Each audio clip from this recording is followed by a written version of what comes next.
প্রিয় বন্ধুরা, আসসালামু আলাইকুম। আমি পড়ছিলাম ৩ গোয়েন্দা, ভলিউম ৩-এর ১, গল্প মৃত্যুখনি। এখন পড়ছি ৪র্থ অংশ। ১২। রাঞ্চ হাউসে ফিরে এলো ওরা। দুহাতে পাজাকোলা করে খবরের কাগজের গাদা নিয়ে এসেছে রবিন। কেন এনেছো এগুলো? মোছা জিজ্ঞেস করল। ইতিহাস সে ডক্টরেট নেবে নাকি? থিসিস লিখবে? আর আমাকে বা চুপ করিয়ে দিয়েছিলে কেন তখন? জিনা অনুযোগ করল। কারো কথারই জবাব না দিয়ে রবিন বলল, বেশিরভাগ কাগজই দ্য টুইন লেকস। 40 বছরের আগের কপিও আছে। তবে এই যে, এটা ফিনিক্স থেকে বেরোয় 5 বছর আগের, মের 9 তারিখের কপি। দেখো দেখো, হেডলাইনটা দেখো। দেখে গম্ভীর ভঙ্গিতে মাথা দোলালো কিশোর। নিরাপদ কোথাও বসে ভালোমতো পড়া দরকার। গোপন আর নিরাপদ জায়গা এখানে একটাই, গোলাঘর। ভেতরে ঢুকে মডেলটির ধারে এসে বসল ওরা। কাগজের গাদা নামিয়ে রেখে ফিনিক্স থেকে বেরোনো পেপারটা মেলল রবিন। চারপাশ থেকে ঝুঁকে এলো সবাই ওটার উপর। জোরে জোরে পড়ল রবিন।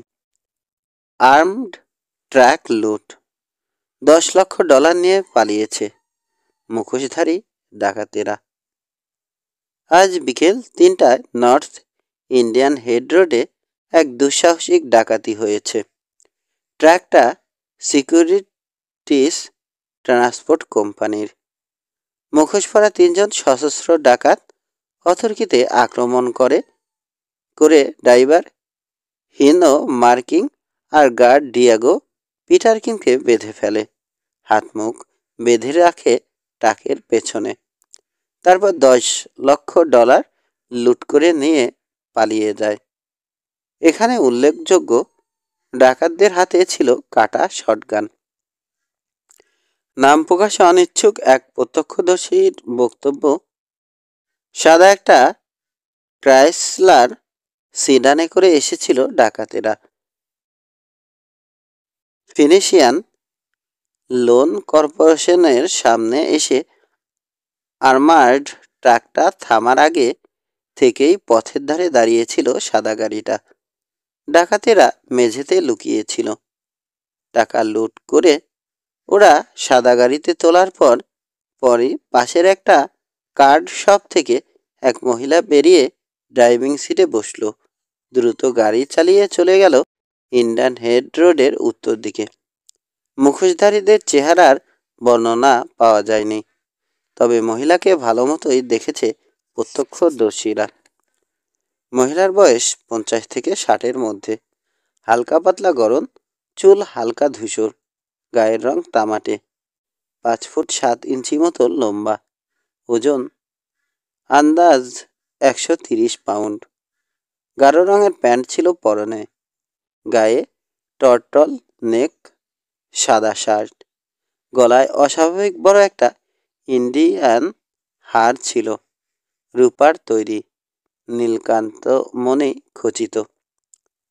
খাইছে, বলে উঠল মোসা। 1 মিলিয়ন নিয়ে পালালো। মের 9 তারিখ, বিড়বিড় করল কিশোর। 5 বছর আগে। রবিন তার পরদিনে তো ডেট ট্রাপ মাইনের মুখ ছিল করার কথা বেরিয়েছিল লর্ডবুর্গের কাগজে। হ্যাঁ, বলল রবিন। এবং 11 তারিখ গাড়িটা চুরি গিয়েছিল। সেই সময় আপন মনেই বলে গেল কিশোর। মিসেস ফিল্টারের বাড়ি ছিল খালি। আসেননি তখনও টুইন লেকসে। এলেন অক্টোবরে। জায়গা আর বাড়ি কিনলেন। কিন্তু কেউ একজন ছিল তখন ও বাড়িতে, যে মের 9 তারিখে ফিনিক্সে ছিল, যে কাগজটা ফেলে গেছে। বাড হিলারি, চেঁচিয়ে উঠল মোসা। অসম্ভব নয়, সায় দিল কিশোর। লর্ডসবুর্গ থেকে বেশি দূরে না Phoenix. Death trap mine seal করার মাত্র কয়েকদিন আগে $10 লক্ষ ডাকাতি হলো। তারপর লর্ডসবুর্গে একটা গাড়ি চুরি হলো। 5 বছর পর খনিতে পাওয়া গেল এক জেলখাটা দাগি আসামির লাশ। হ্যাঁ, কল্পনা করতে দোষ নেই, হিলারি ওই ট্রাক ডাকাতদের একজন। 9 তারিখে ফিনিক্স ছিল। তারপর লর্ডসবুর্গ থেকে গাড়ি চুরি করে পালিয়ে এসে লুকিয়েছিল টুইন লেকসে। মনে হচ্ছে বুঝতে পারছি কেন সে এসেছিল এখানে। লুকাতে, বলল মুসা। না, টুইন লেকসে লুকানোর জায়গা নেই। এখানে নতুন কেউ এলেই সঙ্গে সঙ্গে চোখে পড়ে যাবে। ধরা যাক হিলারি ডাকাতদের একজন। তার ভাগের টাকা লুকানোর জন্য নিরাপদ একটা জায়গার খোঁজ করছিল। মুখ বন্ধ করে দেয়া হবে শিগগিরই। এমন একটা খনির চেয়ে টাকা লুকানোর ভালো জায়গা আর কোথায় হতে পারে? চোখ বড় বড় করে ফেলেছে জিনা। কিন্তু রাখলে আবার বের করবে কি করে? বার্ড হিলারির মতো একটা ডাকাতের জন্যে সামান্য কয়েকটা লোহার শিক এমন কি বড় বাধা? রবিন জবাব দিল। টাকাগুলো তাহলে ম্যাক আর্থারই পেয়েছে? চেঁচিয়ে উঠল জিনা। খনিতে লুকানো থেকে থাকলে সে ছাড়া আর কেউ পায়নি। এজন্যই কাউকে খনির ধারে কাছে ঘেঁষতে দেয়নি বেটা। লাশটা আছে জেনেও বলেনি। সুযোগ মতো লুকিয়ে ফেলতো লাশটা। তাহলে টাকার কথা আর অনুমান করতে পারত না কেউ। কিন্তু তার কপাল খারাপ, আমরা তার আগেই গিয়ে দেখে ফেলেছি। সেটা সম্ভব, বলল কিশোর। কিন্তু আপাতত ম্যাক আর্থারের কথা ভাবছি না আমরা। হিলারির টুইন লেকসে আসার আরও একটা কারণ থাকতে পারে। কি? জিজ্ঞেস করল রবিন। হতে পারে লর্ডসবুর্গের খবরের কাগজে খনিটা সম্পর্কে যা যা বেরিয়েছে তার চেয়ে বেশি জানত হিলারি। হতে পারে কেউ তাকে বাতিল খনিটার কথা সব বলেছিল খনির পরিত্যক্ত জায়গাগুলোর কথা। হতে পারে সেই লোক হিলারির কুকাজের এক সহকারী। কি বলতে চাইছো? বুঝতে পারছে না জিনা। ফিনিক্সের ছোট একটা দোকানে কয়েক বছর চাকরি করে টুইন লেকসে ফিরে এলেন মিসেস ফিল্টার ডাকাতিটার কয়েক মাস পরে। বেশ বড় সাইজের একটা সম্পত্তি কেনার মতো টাকা নিয়ে এলেন সঙ্গে করে। হিলারি সহকারী হতে পারেন না তো? তুমি পাগল হয়ে গেছো। উত্তেজনায় কথা স্পষ্ট বলতে পারল না জিনা।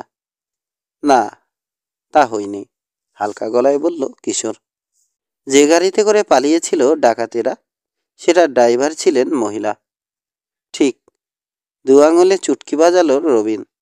ঠিক বলেছ। মহিলার বয়স ছিল 55 থেকে 60-এর মধ্যে। হালকা ধূসর চুল, গায়ের রং তামাটে, 5 ফুট 7 ইঞ্চি লম্বা, 130 পাউন্ড ওজন, গলায় রূপার হার, তাতে বসানো নীল কান্তমণি। কি জিনা? ভুরু নাচালো কিশোর। এরকম কাউকে চিনি আমরা। কিন্তু কিন্তু ওরকম আরও অনেক মহিলা থাকতে পারে। আর ওই হার একা মিসেস ফিল্টার পরেন না, বাজারে আরও কিনতে পাওয়া যায়। মিসেস ফিল্টার একজন অত্যন্ত ভালো মহিলা। ব্যবহার ভালো, তাতে কোনো সন্দেহ নেই। কিন্তু ডাকাতিরা যখন হয় তখন মহিলা ফিনিক্সে ছিলেন। এটা তো ঠিক। ব্যবসায় নেমে জমানো টাকা সব খুইয়েছিলেন। তারপর চাকরি নিয়েছিলেন ছোট একটা দোকানে। সেখানে কত আর বেতন পেতেন? খেয়ে পরে বেঁচে থাকার পর কত আর জমানো যায় ওই টাকা থেকে? কিন্তু দেখা গেল বেশ মোটা টাকা নিয়ে ফিরেছেন ডাকাতির কয়েক মাস পর। কোনো কাজ করেন না, অথচ বেশ আছেন এখানে, শান্ত, ভদ্র, আত্মবিশ্বাসী। এত বড় একটা ডাকাতির জন্যে পারফেক্ট চরিত্র। সবচেয়ে বড় কথা, প্রত্যক্ষদর্শীর বিবরণের সঙ্গে পুরোপুরি মিলে যাচ্ছে সব কিছু। তাতে কি? রেগে উঠল জিনা। দেখো কিশোর, কোনো প্রমাণ নেই তোমার হাতে। কিচ্ছু প্রমাণ করতে পারবে না। না, তা পারবো না, স্বীকার করল কিশোর। তবে কতগুলো অদ্ভুত যোগাযোগ দেখতে পাচ্ছি। প্রমাণ খোঁজা শুরু করতে পারি। নরম চোখে তাকালো জিনার দিকে। আরেকটা সম্ভাবনার কথা ভেবে দেখতে পারি। যদি মিসেস ফিল্টার ডাকাতিটার সঙ্গে যুক্ত থাকেন। নাটকীয় ভঙ্গিতে চুপ করে গেল সে। বলো, থামলে কেন? চেঁচালো জিনা। তাহলে এমনও হতে পারে বার্ড হিলারি একা আসেনি টুইন লেক্সে। হয়তো হয়তো টাকা লুকোনোর সুযোগই পায়নি। মিসেস ফিল্টার ধাক্কা দিয়ে তাকে খাদে ফেলে দিয়েছেন। জিনার কণ্ঠ কাঁপছে, মুখ চোখ লাল। এই তো বোঝাতে চাইছো? তুমি তুমি বদ্ধ পাগল হয়ে গেছো কিশোর পাশা। তোমার আর কোনো কথা শুনতে চাই না। ঝড়ের বেগে ঘর থেকে বেরিয়ে গেল সে। কিশোরের দিকে তাকালো রবিন।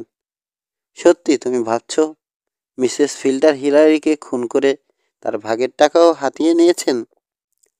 না, মাথা নাড়ল কিশোর। এমনি কথার কথা বলছিলাম চিনার সঙ্গে। তবে ডাকাতিটায় ওই মহিলাও জড়িত থাকলে অবাক হব না। 13। পরদিন সকালে রান্নাঘরে নাস্তা সারল ছেলেরা। তাদের সঙ্গে রয়েছে কেবল জিনা। গভীরভাবে কি যেন ভাবছে কিশোর। তার আনমনা ভাব দেখেই বোঝা যায়। নিজের প্লেটের দিকে চেয়ে জিনাকে বলল, ফিনিক্সে মিসেস ফিল্টার যে দোকানে কাজ করতেন, দোকানটার নাম জানো? সেটা জেনে তোমার কোনো লাভ নেই, কড়া গলায় জবাব দিল জিনা। দোকানটার নাম ছিল টিড বিট। প্রথমে মিসেস ফিল্টারই দোকানটা দিয়েছিলেন। ব্যবসায় লালবাতি জ্বালিয়ে পরে বিক্রি করে দেন মিসেস ম্যালকম নামে আরেক মহিলার কাছে। সেই মহিলা মিসেস ফিল্টারকে ওই দোকানের সেলস ওম্যান হিসেবে রেখে দেয়। মিসেস ম্যালকমের টাকা পয়সা বিশেষ ছিল না। দোকানও যা চলতো তাতে বেতন খুব একটা দিতে পারত না। তাই নাকি? মিসেস ফিল্টার জমি কেনার টাকা পেলেন কোথায় তাহলে? খোঁজ খবর করতে হয়। কিশোর, খবরদার! গলা ফাটিয়ে চিৎকার করল জিনা। মিসেস ফিল্টারের ব্যাপারে নাক গলাবে না। খুব ভালো মহিলা, আমি পছন্দ করি। এবং ম্যাক আর্থারকে অপছন্দ করো। শান্ত কণ্ঠে বলল কিশোর। জানি। তাতে প্রমাণিত হয় না হ্যারি ম্যাক আর্থার চোর ডাকাত আর মিসেস ফিল্টার সাধু সন্ন্যাসী। সত্যি কথা কি জানো? মহিলাকে আমিও পছন্দ করি, কিন্তু একজন রহস্যবেদী হিসেবে আবেগকে প্রশ্রয় দিতে পারি না। দেয়া উচিত নয়। তাই নাকি? তীব্র ব্যঙ্গ ঝরল জিনার কণ্ঠে। খুব নীতিবান, নির্দোষ একজন ভদ্রমহিলাকে চোর ভাবতে তোমার লজ্জা হওয়া উচিত। হতাশ ভঙ্গিতে মাথা নাড়ল কিশোর। শব্দ করে নিঃশ্বাস ফেলল। বলল, দেখো জিনা, মিসেস ফিল্টার কি করেছেন না করেছেন আমি জানি না, কিন্তু এটা তো জানি ডাকাতিটার সময় তিনি ফিনিক্সে বাস করতেন এবং ঠিক তার মতোই একজন মহিলা অংশ নিয়েছিল ডাকাতিতে। তারপর একটা লোক পড়ে মরল এমন একটা খনিতে যেটা মিসেস ফিল্টারের অতি পরিচিত। যোগাযোগগুলো খুব বেশি মাত্রায় হয়ে যাচ্ছে না, সেজন্যই খোঁজ নিতে চাইছি। শুরুতে গিয়ে খোঁজ নিয়ে আসতে চাই সেই দোকানটায়, টিড বিটে। শুরুতেই জানা দরকার টিড বিটে সত্যি কাজ করতেন কিনা মহিলা। ফোন করো না, দীর্ঘ আত্মবিশ্বাসের সঙ্গে বলল জিনা। তাহলেই সব পরিষ্কার হয়ে যাবে, তোমারও মুখ বন্ধ হবে। তাই করব। উঠে লিভিং রুমে রওনা হলো কিশোর। টেলিফোন করবে। ডিরেক্টরিতে নাম্বার পাওয়া গেল। ডায়াল করলো কিশোর। ওপাশ থেকে সারা মিলতে নিজের কণ্ঠস্বর ভারী করে বয়স্ক লোকের গলা নকল করে বলল, টিডবিট, মিসেস ম্যালকমের সঙ্গে কথা বলতে পারি প্লিজ? দীর্ঘ নীরবতা। Mrs Malcolm? অবশেষে বলল কিশোর। লর্ডসবুর্গের বিউটি পার্লার থেকে বলছি। আমি হ্যারি কোলম্যান। একজন সেলসম্যান চেয়েছিলাম, দরখাস্ত পেয়েছি। নাম মিসেস রোজি ফিল্টার। অভিজ্ঞতার জায়গায় আপনার দোকানের রেফারেন্স দিয়েছে। 5 বছর আগে টিটবিট ছেড়েছিল। হ্যাঁ হ্যাঁ, রিজাইন দিয়েছিল। চুপ হয়ে গেল কিশোর, মনোযোগ দিয়ে শুনছে ওপাশের কথা। 15 বছর পর, একসময় বলল সে। অধীর আগ্রহে অপেক্ষা করছে অন্যেরা। বলেছিলাম না, ফিসফিস করে বলল জিনা। মহিলা বাজে কথা বলেন না। জিনার দিকে ফিরেও তাকালো না কিশোর। শুনছে। তাই? হ্যাঁ, বিশ্বাস করা শক্ত। হ্যাঁ হ্যাঁ। Thank you Mrs Malcolm, thank you very much. Receiver নামিয়ে রাখল কিশোর। কি বলল? মুসা আর ধৈর্য রাখতে পারছে না। 15 বছর কাজ করেছেন ওখানে, মিসেস ফিল্টার, জানালো কিশোর। 5 বছর আগে বসন্তকালে চলে এসেছেন। মিসেস ম্যালকম বললেন, এপ্রিল কি মে মাসে হবে। পরিষ্কার মনে করতে পারলেন না। তবে রিজাইন দিয়ে আসেননি মিসেস ফিল্টার, তাড়িয়ে দিয়েছে। যেন কিছুই না ব্যাপারটা, এমনিভাবে বলল জিনা। তাতে কি? তারায়ও নেই। ওয়ান ফাইন মর্নিং জাস্ট কাজে যাননি, এমনকি টেলিফোনও করেননি। দোকানের এক লোক খোঁজ নিতে গিয়ে দেখে বাসা ছেড়ে চলে গেছেন মিসেস ফিল্টার। কোথায় গেছেন কেউ বলতে পারল না, কাউকে জানিয়ে যাননি। শূন্য চোখে তাকালো জিনা। সোফায় হেলান দিয়ে ছিল রবিন, সামনে ঝুঁকল। 5 বছর আগের বসন্তেই ডাকাতিটা হয়েছিল। কিশোর, বোধহয় তোমার কথাই ঠিক। হয়তো মিসেস ফিল্টারই সাদা গাড়ি ড্রাইভ করেছিলেন, কিন্তু টিটবিট ছাড়া ও টুইন লেক্সে আসার মাঝের সময়টা কাটিয়েছেন কোথায়? সেটা তাকে গিয়ে জিজ্ঞেস করে দেখি না কেন, প্রস্তাব দিল কিশোর। গল্পের ছলে কথা দেয়। মুসা হাসল। তা মন্দ হয় না। টেকনিকটা ভালোই তোমার। চলো। তোমাদের মন এত ছোট, কেঁদে ফেলবে জানো জিনা। কিছু মনে করো না জিনা, নরম গলায় বলল মূসা। তুমি থাকো। না, জ্বলে উঠল জিনা। আমিও যাব। তোমাদের মুখ থুবড়ে পড়া না দেখে ছাড়বো ভেবেছ? কিন্তু মিসেস ফিল্টারের পিক আপটা গাড়ি বারান্দায় নেই। ডেকে দরজায় ধাক্কা দিয়েও সাড়া মিলল না। মনে হয় শহরে গেছেন, জিনা অনুমান করল। এসো ঢুকি। একটা নোট রেখে যাব, যেন আমাদের বাড়িতে দুপুরের খাওয়া খান। দরজা ভেজানো রয়েছে। সোজা রান্নাঘরে চলে এলো জিনা। পেছনে এলো ছেলেরা। মিসেস ফিল্টার, ডাকলো জিনা। সাড়া নেই। কাগজ কলমের জন্য লিভিং রুমে চলে গেল সে। গোয়েন্দারা রান্নাঘরেই রইল। রান্নাঘরটা আগের দিনের মতো এত গোছানো নয়, অপরিষ্কার। স্টোভের উপর হাঁড়ি চড়ানো, খাবারের টুকরো লেগে আছে। সিঙ্কে ময়লা বাসনকোসন কোনো কারণে ধোয়া হয়ে ওঠেনি বোঝা যায়। কিশোর, লিভিং রুম থেকে জিনার ডাক শোনা গেল। মিসেস ফিল্টার কোথাও বেড়াতে যাবেন মনে হচ্ছে। দরজায় উকি দিয়ে কিশোর জিজ্ঞেস করল, কি করে বুঝলে? বেডরুমের খোলা দরজা দেখালো জিনা। ছোট একটা সুটকেস উপর হয়ে পড়ে আছে বিছানায়, পাশে এলোমেলো কিছু কাপড় চোপড়। খোলা দরজার কাছে চলে এলো কিশোর। এক নজর দেখেই বলল, তিনি অলরেডি চলে গেছেন। চলে গেছেন? কিশোরের পাশে এসে দাঁড়িয়েছে মুসা। হাত তুলে খোলা আলমারি দেখালো কিশোর। কাপড় কই? সব নিয়ে গেছেন। ড্রয়ারগুলো কিভাবে খুলে আছে দেখেছ? খালি। তিনি গিয়েছেন এবং খুব তড়িৎ অন্তর্ধান। মানে? জিনা ঠিক মেনে নিতে পারছে না কিশোরের টিটকারি। দেখে কিছু বুঝতে পারছো না? গতকালও এ ঘর দেখেছ, পরিষ্কার পরিচ্ছন্ন, ঝকঝকে তকতকে। এই ঘর তো ভালোই। রান্নাঘরে গিয়ে ভালো মতো দেখো, নোংরা। এটাও বাসনগুলো পর্যন্ত সিঙ্কে ভেজানো রয়ে গেছে।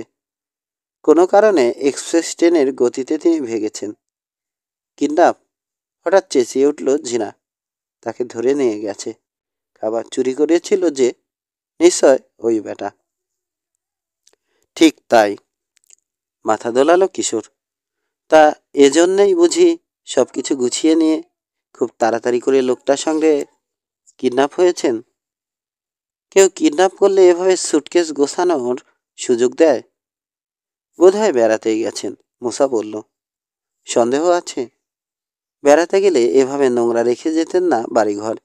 এটা তার স্বভাব বিরুদ্ধ। তাছাড়া গতকাল ঘুণাক্ষরেও জানাননি বেড়াতে যাবেন। জরুরি কোনো কারণে কোথাও যেতে পারেন, রবিন বলল।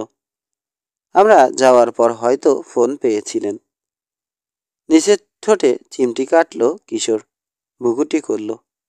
হ্যাঁ, এটা হতে পারে। তবে আরও একটা কারণ হতে পারে। ফিনিক্স থেকে বেরোনো খবরের কাগজটা তুমি দেখে ফেলেছ। কিন্তু কাগজে কি আছে তিনি জানেন না, প্রতিবাদ করল জিনা। তিনি বাড়ি কেনার আগে থেকেই ওগুলো ছিল ওখানে। হয়তো ছিল, মেনে নেয়ার ভঙ্গি করল কিশোর। কিন্তু তিনি ডাকাতিতে জড়িত থাকলে আর রবিন হাতে নেওয়ার পর কাগজটার হেডলাইন নজরে পড়ে থাকলে জেনে গেছেন কি লেখা রয়েছে। বুঝে গেছেন গোলমালে জড়াতে যাচ্ছেন। কারণ তুমি জর্জিনা পার্কার। কথা বেশি বলতে গিয়ে বলে ফেলেছ। মৃত লোকটার ব্যাপারে তদন্ত করছি আমরা। দুয়ে দুয়ে চার মেলাতে বেশি সময় যে লাগবে না আমাদের। এটা না বোঝার মতো বোকা তিনি নন। এবং বোঝার পর তার কি করা উচিত? পালানো। ফস করে বলে ফেলল মুসা। মুখে কিছু আটকায় না তোমাদের? জিনার চোখে তিরস্কার। এতই যদি আত্মবিশ্বাস, শেরিফকে ডাকছ না কেন? ডেকে কি বলবো? ভুরু নাচালো কিশোর। বলবো মিসেস ফিল্টার চলে গেছেন। যে কোনো স্বাধীন দেশে স্বাধীনভাবে বাড়ি ছেড়ে যাওয়ার অধিকার আছে যে কোনো স্বাধীন নাগরিকের। ডাকাতির সঙ্গে তিনি জড়িত, এর কোনো প্রমাণ নেই আমাদের কাছে, সবই অনুমান। ধুলোয় ঢাকা গাড়ি বারান্দায় বেরিয়ে এলো কিশোর। মাটির দিকে চোখ রেখে এগোলো। এক জায়গায় থেমে বালিতে চাকার দাগ পরীক্ষা করলো। পিকআপের চাকার দাগের উপর অন্য চাকার দাগও পড়েছে। পিছিয়ে গিয়ে রাস্তায় উঠে ম্যাক আর্থারের বাড়িমুখো এগিয়েছে। অদ্ভুত, আঙুল দিয়ে ঠোঁটে টোকা দিল কিশোর। শহরের দিকে যাননি, অন্যদিকে গেছেন। যদি দাগগুলো তার গাড়ির চাকার হয়ে থাকে, জিনা বলল। তার গাড়ি বারান্দায় যে দাগ দেখেছি তার সঙ্গে মিল তো রয়েছে। ধুলোয় ঢাকা পথে চাকার দাগ ধরে ধরে এগোলো ওরা। ম্যাক আর্থারের গেট ছাড়িয়ে এলো। তাদেরকে দেখে লাফ দিয়ে বেড়ার কাছে চলে এসেছে বিশাল কুকুরটা। বড় বড় লাফ মারছে, পেরোনোর জন্যে চেঁচাচ্ছে গলা ফাটিয়ে। বেড়া থাকায় কুকুরটাকে আর বাঁধেনি ম্যাক আর্থার। কিন্তু তাকে আর তার মেক্সিকান শ্রমিকদের কোথাও দেখা যাচ্ছে না। ম্যাক আর্থারের সীমানার পর শখানেক গজ দূরে মোড় নিয়েছে গাড়ি। অনেক আগে রাস্তা ছিল এখানে। ভালো করে না তাকালে বোঝাই যায় না এখন। এঁকে বেঁকে তীক্ষ্ণ কয়েকটা মোড় নিয়ে পাহাড়ের দিকে চলে গেছে পথটা। কিন্তু কেন? কেন তিনি পুরানো হামবনের পথে গেছেন? বলল জিনা। হামবন? ফিরে তাকালো কিশোর। ওই যে ওখানে চূড়ার ওদিকে একটা সত্যি সত্যি ভুতুরে শহর আছে। ওটার নাম হামবন। আর একটা খনি আছে ওখানে, ডেথ ট্র্যাপের মতোই মৃত। ওখানে টুইন লেকসের মতো সমিলও নেই। তাই শহরটা পুরোপুরি মরে গেছে। কখনো যায়নি। রাস্তা নাকি খুব খারাপ। তবে 4 হুইল ড্রাইভে জিপ বা ট্রাক হলে যাওয়া যায়। মিসেস ফিল্টারের গাড়িটা 4 হুইল ড্রাইভ, কিশোর বলল। তিনি ওদিকেই গেছেন। উত্তেজিত হয়ে পড়েছে মুসা। তাহলে আমরা যাচ্ছি না কেন? চিহ্ন ধরে তাকে অনুসরণ করতে পারি। জি না, তোমার চাচার একটা 4 হুইল ড্রাইভ ট্রাক আছে, আর আর আমি সেটা চালাতেও পারি। মুখের কথা কেড়ে নিয়ে বলল জিনা। তবে সেটা রান্স এলাকার মধ্যে, সমতল জায়গায়। এখানে আমি তো দূরের কথা, আমার ওস্তাদ। হঠাৎ উজ্জ্বল হলো তার চেহারা। ঘোড়া নিতে পারি আমরা। মিসেস ফিল্টারের কি অবস্থা কে জানে।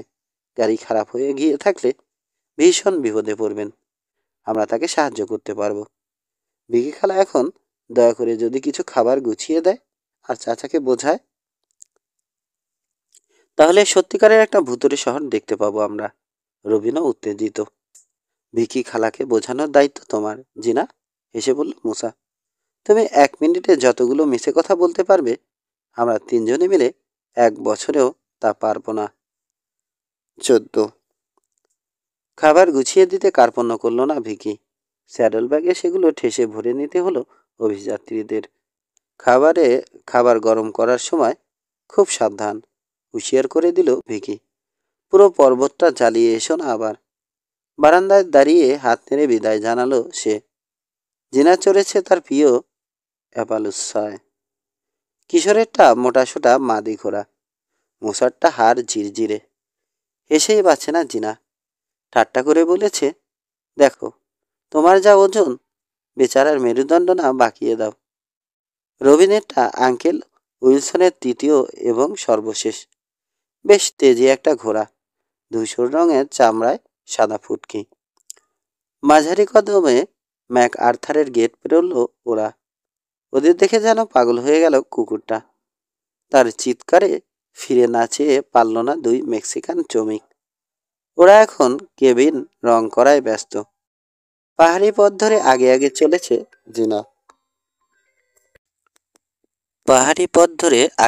চলেছে জিনা। তার কাছাকাছি রয়েছে কিশোর। কমেটের সঙ্গে তাল মিলিয়ে চলতে হিমশিম খাচ্ছে হোতকা মাদিটা। তাছাড়া তাল রাখার দিকে থোড়ায় নজর ঘোড়াটার। তার খেয়াল পথের দুপাশে কোথায় তাজা ঘাস আছে, দেখলেই সেদিকে এগোনোর চেষ্টা।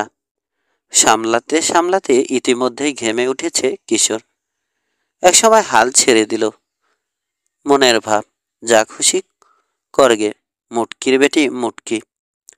বাধ্য হয়ে সাহায্যের হাত বাড়াতে হলো জিনাকে। কমেটকে ঘুরিয়ে এনে মাদিটার পাশাপাশি হলো। কিশোরের হাত থেকে রাশ নিয়ে জোরে টান দিয়ে দেখিয়ে দিল অবাধ্য ঘোড়াকে কি করে বাগ মানাতে হয়। জোরে রাশ টেনে ধরে ঘোড়ার মাথা উপরের দিকে তুলে রাখলো কিশোর। কিন্তু কতক্ষণ আর এভাবে জোর জবরদস্তি করা যায়? কয়েক মিনিট পরই ঢিল দিয়ে দিল। আবার সেই একই কাণ্ড। হাঁটার চেয়ে ঘাস খাওয়ার দিকে মনোযোগ বাড়ালো ঘোড়া। এভাবে গেলে তো সারাদিন লাগবে, বিরক্ত হয়ে বলল জিনা। ঘোড়ার পেটে জোরে লাথি লাগালো কিশোর। এই মুটকি হাট। বড়জোর 10 কদম ঠিক মতো এগোলো ঘোড়া। তারপর আবার 1 পা বাড়ে তো 2 পা পাশে সরে। একটা বাংলা কবিতা মনে পড়ে গেল কিশোরের। বিড়বিড় করল, এক যে ছিল সাহেব তাহার, গুণের মধ্যে নাকের বাহার। তার যে গাদা বাহন সেটা, যেমন পেটুক তেমনি টেটা। ডাইনে বললে যায় সে বামে, 3 পা যেতে 2 বার থামে। ব্যাপার দেখে এমনি তর, সাহেব বললেন সবুর করো, মূলর ঝুটো ঝুলিয়ে নাকে। এ পর্যন্ত বলেই আপন মনে হাসল কিশোর। বলল দাঁড়াও, তোমার ব্যবস্থাও করছি। বলেই নেমে পড়ল ঘোড়া থেকে। রাস্তা জিনার হাতে ধরিয়ে দিয়ে রাস্তার পাশ থেকে একটা লাঠি কুড়িয়ে নিল। খুব তাজা আর সবুজ দেখে 1 আঁটি ঘাস তুলে নিয়ে বাঁধল লাঠির মাথায়। তারপর আবার ঘোড়ায় চেপে লাঠিটা ধরল ওটার নাকের সামনে, এমনভাবে যাতে কোনো মতে নাগাল না পায় ঘোড়া। ব্যাস, কাজ হয়ে গেল। ঘাস ধরার জন্যে মাথা উঁচু করে ছুটল ঘোড়া। যতই ছোটে ততই আগে বাড়ে ঘাস, নাগাল আর মেলে না। হাসতে হাসতে ঘোড়ার পিঠ থেকে পড়ে যাওয়ার উপক্রম হলো মুসার।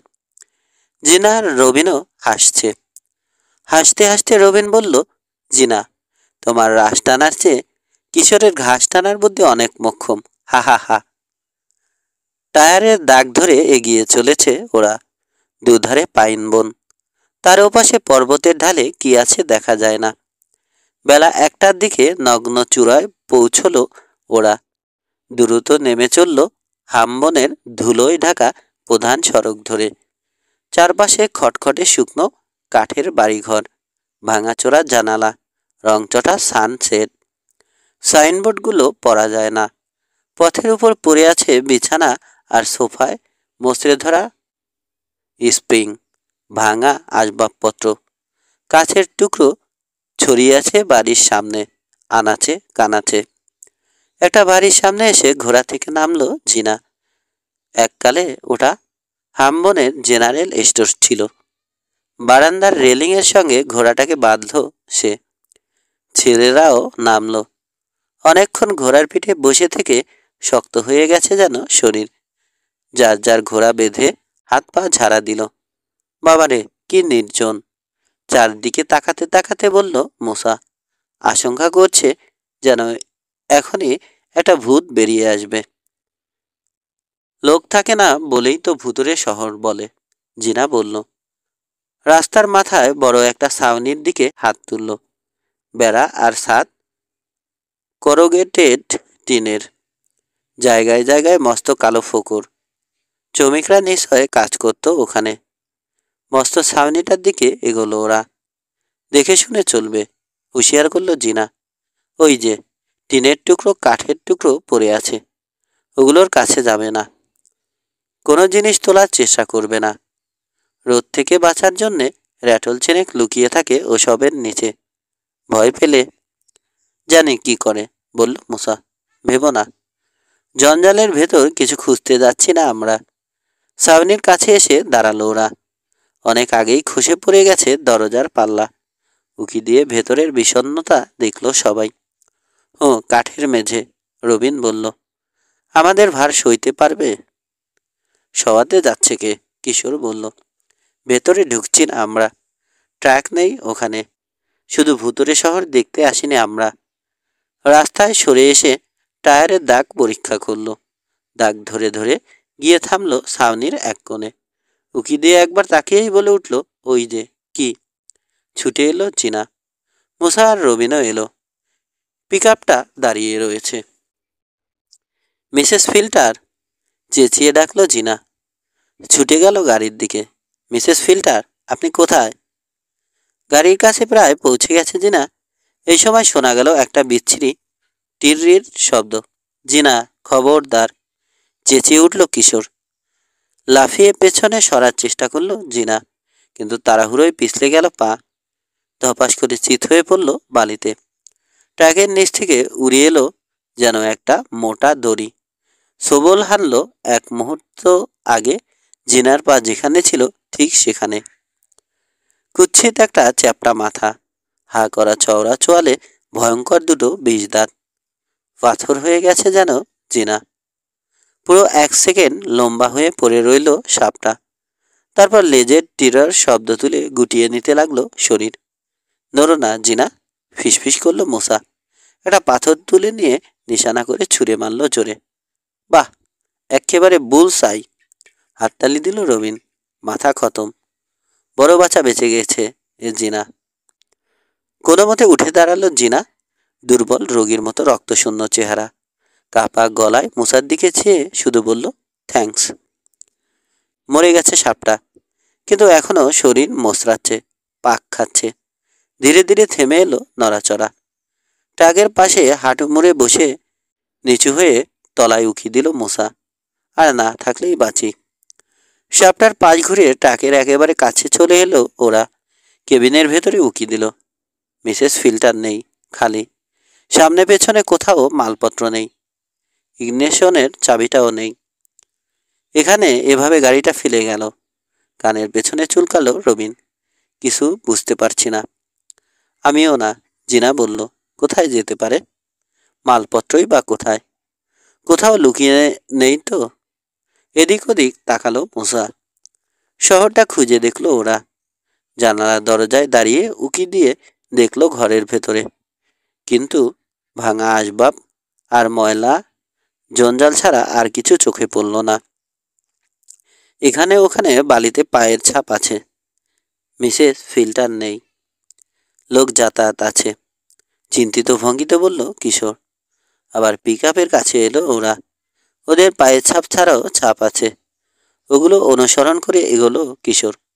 20 গজ দূরে আরেক সেট টায়ারের দাগ দেখা গেল। জিপ কিংবা ট্রাক নিয়ে আরো কেউ এসেছিল? মুসা বলল।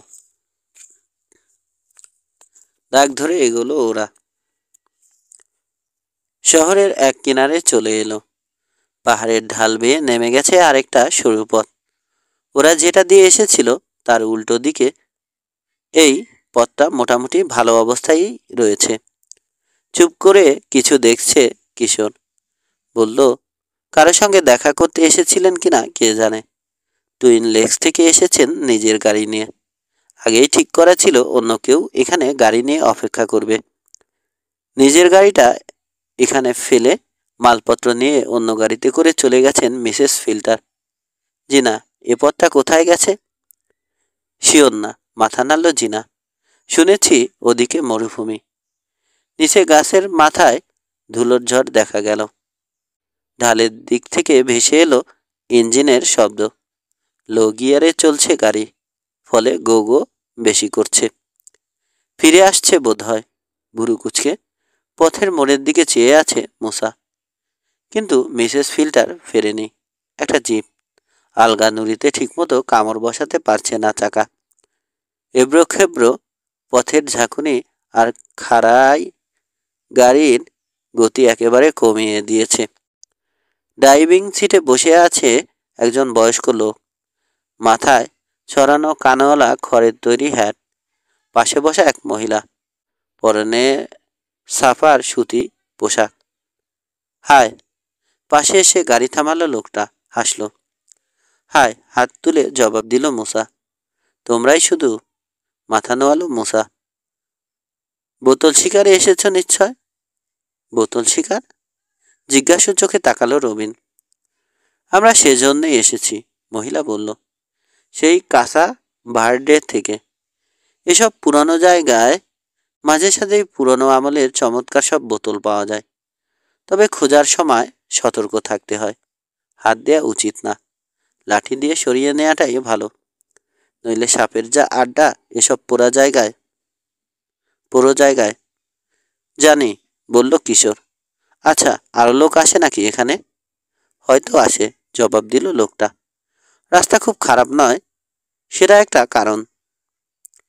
আর বোতল না পাওয়া গেলেও অন্যান্য জিনিস পাওয়া যায়। গত সপ্তাহে অন্য একটা গোস্ট টাউনে গিয়েছিলাম। পুরানো আমলের একটা কেরোসিনের ল্যাম্প পেয়েছি, প্রায় নতুন। জিপটা চালিয়ে নিয়ে জেনারেল স্টোরের সামনে রাখলো সে। টায়ারের দাগের ব্যাপারে আর শিওর হওয়া যাচ্ছে না। হাত নাড়ল রবিন। যে দাগ ধরে এলাম এখানে, সেটা কোনো অ্যান্টিক শিকারীরও হতে পারে। হুঁ, ফোঁস করে নিঃশ্বাস ফেলল কিশোর। মিসেস ফিল্টারকে খুঁজে বের করার আর কোনো উপায় দেখছি না। 15। খাবার গরম করে খেয়ে আবার ঘোড়ায় চলল ওরা। গতি ধীর। রাস্তা খুব খারাপ। পিছলে পড়ে হাড়গোড় ভাঙার ইচ্ছে নেই কারো। কাছাকাছি রয়েছে ওরা। প্রাণের ভয় সবারই আছে। জানোয়ারগুলোও তাই খুব সতর্ক। কিশোরের হোঁতকাটাও আর ঘাসের লোভ করছে না এখন। বিশ্বাস হচ্ছে না, একসময় বলল কিশোর। মিসেস ফিল্টারের মতো মহিলা আতঙ্কিত হয়ে পালাবেন? সব তোমার অনুমান, জিনা বলল। তার আসলে কি হয়েছে কে জানে। একটা ব্যাপারই হয়েছে, জোর দিয়ে বলল কিশোর। যেই বুঝতে পেরেছেন তাকে সন্দেহ করা হচ্ছে অমনি পোটলা বেঁধে পালিয়েছেন। এমনও হতে পারে টুইন লেক্সে তার কোনো সঙ্গী ঘোরাঘুরি করছিল কদিন ধরে। ভুলে যাচ্ছ কেন?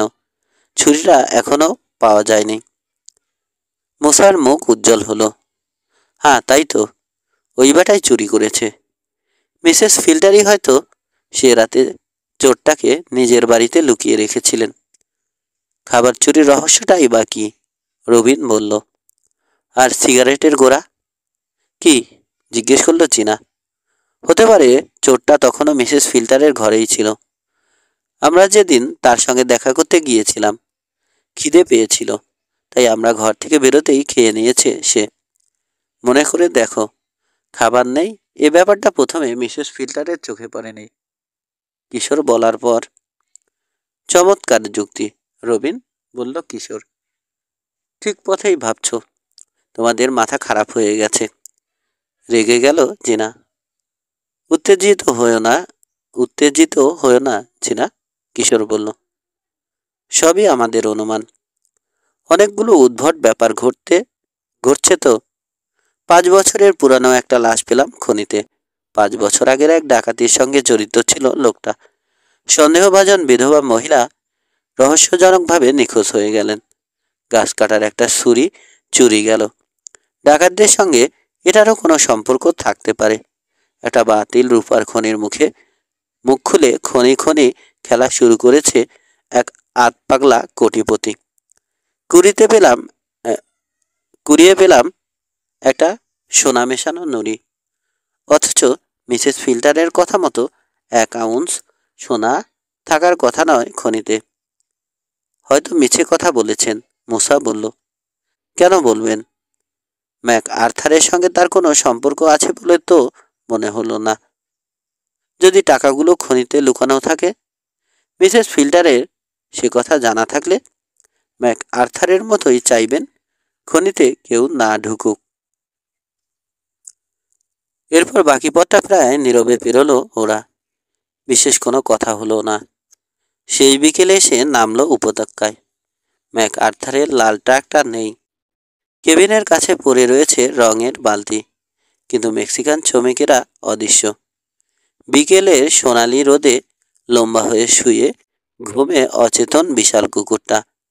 স্তব্ধ নীরবতার মাঝে শুধু ঘোড়ার খুরের খটাখট শব্দ বেশি হয়ে কানে বাজছে। বেড়ার কিনার দিয়ে এলো ওরা, কিন্তু কুকুরটার খবরই নেই, যেন ঘুমাচ্ছে।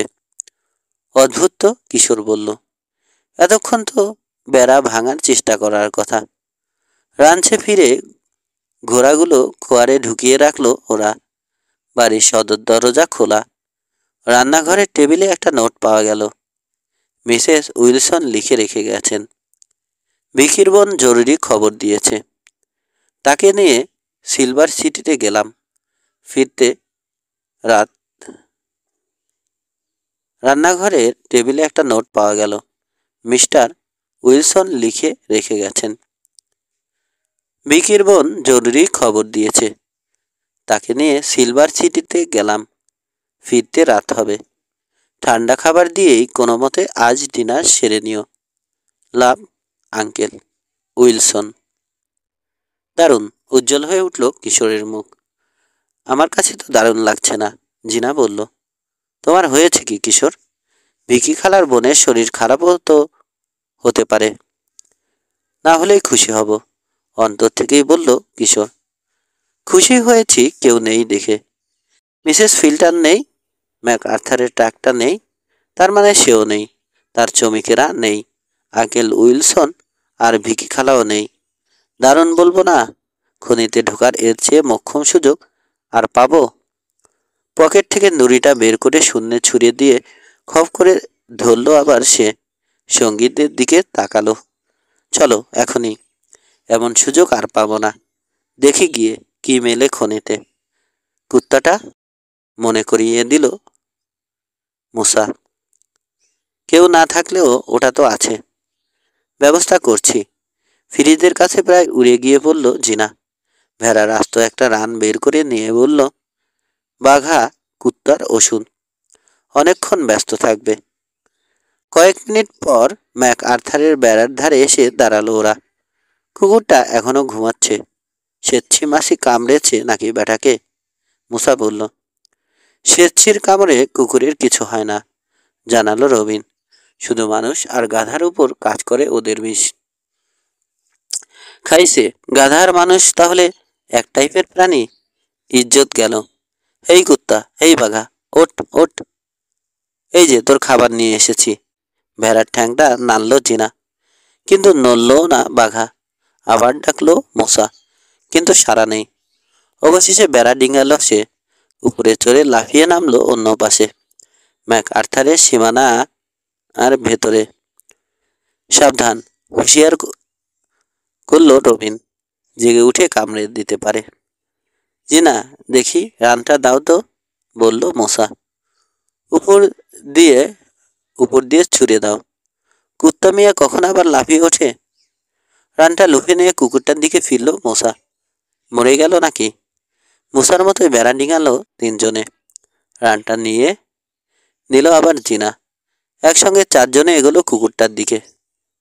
এই তো ছেলে, লক্ষ্মী ছেলে, রাগে না, কোমল গলায় বলতে বলতে হাঁটু মুড়ে বসলো জিনা। কুকুরটার দিকে হাত বাড়ালো। হুঁশিয়ার, বাঘা কুত্তা কিন্তু, ফিসফিস করে বলল কিশোর। কিন্তু বাঘা কুত্তার ঘুম ভাঙল না। জিনা গায়ে হাত বোলাতে মৃদু লেজ নেড়ে শুধু গো গো করল ঘুমের মধ্যে। কুকুরের এত ঘুম? এদিক ওদিক তাকালো সে। বেড়ার কাছে একটা টিন দেখে এগিয়ে গেল। যা সন্দেহ করেছিল। খানিকটা মাংস অবশিষ্ট রয়েছে এখনো। ওখান থেকেই ঘোষণা করলো ঘুমের ওষুধ খাইয়েছে। কে খাওয়ালো দেখার জন্যই যেন চারদিকে তাকালো অন্য তিনজন, কিন্তু কাউকে চোখে পড়ল না। মেক্সিকানগুলো গেল কোথায়? নিচু কণ্ঠে বলল রবিন। এই শুনছেন? চেঁচিয়ে ডাকলো মোসা। কেউ আছেন? প্রতিধ্বনি তুলে তার ডাকে সাড়া দিল শুধু পাহাড়। বোঝা গেছে কেউ নেই। উঠে দাঁড়ালো জিনা। প্যান্টের পেছনের পকেট থেকে টর্চটা টেনে বের করে বলল, চলো, কেউ চলে আসার আগেই ঢুকে পড়ি। খনি মুখের দিকে এগোলো সে। অন্ধকারে একটা কালো গহ্বর। ভেতরের কিছুই চোখে পড়ছে না। সূর্য ডোবে নেই, তবে পাহাড়ের ওপারে অদৃশ্য হয়েছে। অন্ধকার নামছে তাই উপত্যকায়। ভেতরে ঢুকলো ওরা। আলো ঘুরিয়ে ঘুরিয়ে দেখলো জিনা। কি করেছে বেটারা? বোমা মেরেছে? কোন জায়গায়? আসেনি এখনো সে জায়গায়, কিশোর বলল। আরো ভেতরে ঢুকতে হবে। চাপা আওয়াজ হয়েছে, তার মানে অনেক গভীর থেকে বেরিয়েছে। চলো, যে জায়গায় নুড়িটা পেয়েছি সেখানে। জিনার হাত থেকে টর্চটা নিয়ে আগে আগে চলল কিশোর। আগের বারের মতো পরিষ্কার নয়। আর এখন পথ আলগা নুড়ি আর পাথরে বিছিয়ে আছে জায়গায় জায়গায় ছোট ছোট স্তূপ। 50 ফুট মতো এগিয়ে পাওয়া গেল পুকুরটা। এখানে বোমা মারা হয়েছে। ভেতরে কি যেন চকচক করছে। দেখো দেখো, চেঁচিয়ে উঠল মশা। সোনা।